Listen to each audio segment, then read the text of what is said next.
So along my journey of the making of Proceed with Caution, one of the things that I had to overcome was actually trying to convince Tiffany to come back on set.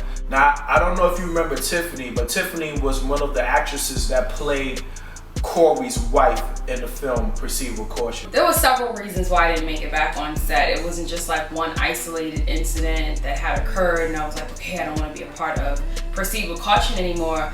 There was a bunch of little things that kind of led up to that. For instance, Kojo hit me up one day like, hey, we're shooting on such and such a date at 7:30 a.m. in the morning in New Jersey. So I was like, cool. I hit up I know that Mac didn't open that early in the morning, so I knew that I had to book an MUA outside of, the regular S.4 Mac. So I booked this young lady. She charged me $150. She came out to Canarsie where I was living at the time. She did my makeup. The makeup looked phenomenal. And then I showed up to set at the location. I was there. I was on time. I was prepared. I looked good. My makeup was done and everything. And then I realized that they weren't going to film my particular scene until later on that evening. And this was in the middle of summer. This was 5 years ago, but I remember vividly. It was in the middle of summer. I had my makeup done. It looked really good. It was like 90-degree weather. The makeup is like dripping off of my face, and that affected me, because when I look back at the film, I'm like, oh my God, my makeup looked horrible. And my makeup shouldn't have looked horrible, because I had a really good makeup artist come and she did her thing. I looked really good. But you're wearing makeup for 6-7 hours and you're driving back and forth from state to state, gas tolls and everything. You're gonna look a little flustered. Now, this time Tiffany was mad at me because of the fact that we had made a pre-promo tape and she only had 3.5 seconds of preview time. And to add insult to injury, Kojo had sent me a promo that he did for Proceed with Caution where he showcased me in the promo.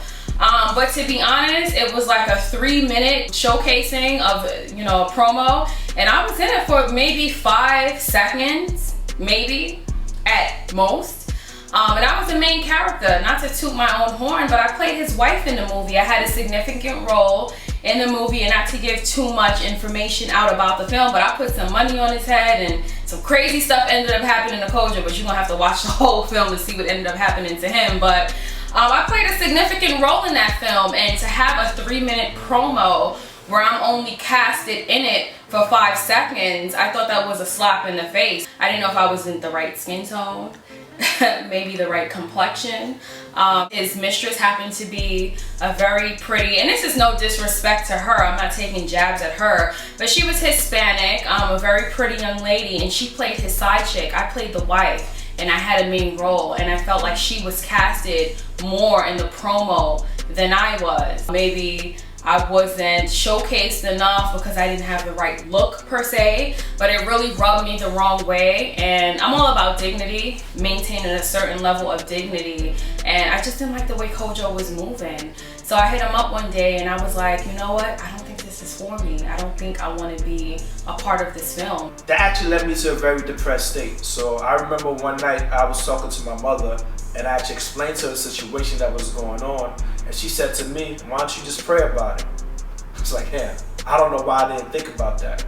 So I actually said a prayer that night, and God actually sent me somebody whose sister happened to be a lawyer. Hi, I'm Philip, and I'm originally from Jamaica. I originally met Flea when I first moved to New York.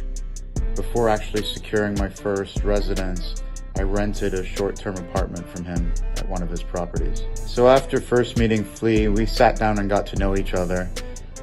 Soon to find out that he was actually working on a really interesting film. And further into our discussion, it turned out that he was having some trouble getting some of his talent to show up for the final series of filming. And this would have severely inconvenienced him and cost him quite a bit of money, and also severe waste of time. So, they asked me a few questions and was like, did she sign a contract? I was like, yes, fortunately she did. She's like, hey, you could actually sue on a small claims court. I'm like, really? And they were like, yeah. So I'm not an attorney by any means, but me being the wordsmith that I am, I helped him draft a letter threatening legal action if she didn't show up to set. So, they ended up sending up a letter, and, locating Tiffany to actually serve her. And needless to say, it worked. And I thought it ended amicably. But then 3 days later, I got some paperwork from an attorney's office. And I'm like, I don't have any like legal stuff going on right now. What the fuck is this? I thought it was a mistake. I opened it up and it said some shit. I can't even pronounce his last name. He got one of them long African last names. It said Kojo something is suing you for I called Kojo up. I said, listen, let me tell you something. And that's when I actually got a call from Tiffany saying that, she actually did the project for free, and now I'm trying to actually get money out of her. I'm not gonna go into too many details because we want to kind of keep this PG-13, but I cursed Kojo the bloop out. I cursed him out because I didn't like the way he was moving with me. And I told him, you know what? Fuck you, fuck your attorney. I told him where they can go, where they can kiss. I still don't want to be a part of the film. And yeah, and I just kind of left it there, So I had to explain to Tiffany in this particular case, we both are going to lose because the system's actually going to win. So why doesn't she just come back on set and just do the one-way scene? Because that's all she had to do. It will only take her about an hour of her day. And, we actually finally got to an agreement and she showed up on set and, we were able to wrap up Proceed with Caution. Well, being served by an attorney's office let you know that you'll have to pay $10,000, $20,000, $30,000, to someone. That's a motivator. I was motivated like a motherfucker after that. Excuse my language. I don't know if we can curse on this forum. But yeah, I got served by his attorneys. And I'm like, I got student loans. I got other shit. And then I got this $30,000 thing. So if I don't resume filming, I can possibly be liable for $30,000, which I didn't have at that time. So I just thought it's not like me and Kojo reconciled at that point and we had like made up and I'm like, all right, I'm back on board. I was kind of forced to do it. I felt like I had a legal obligation to do it, and at that time I was engaged to someone who's well versed in like intellectual property law. He was a student at Brooklyn Law School. My ex-fiance, shout out to him. We're still really good friends. And he read the attorney's note and he said, from a legal standpoint, you do have a legal obligation to finish this film. It was an agreement between you and Kojo. And him and I, we had like a little riff about that because I kind of felt like he wasn't on my side as my partner, as my fiance. I felt like he should have taken a stance, a Tiffany stance.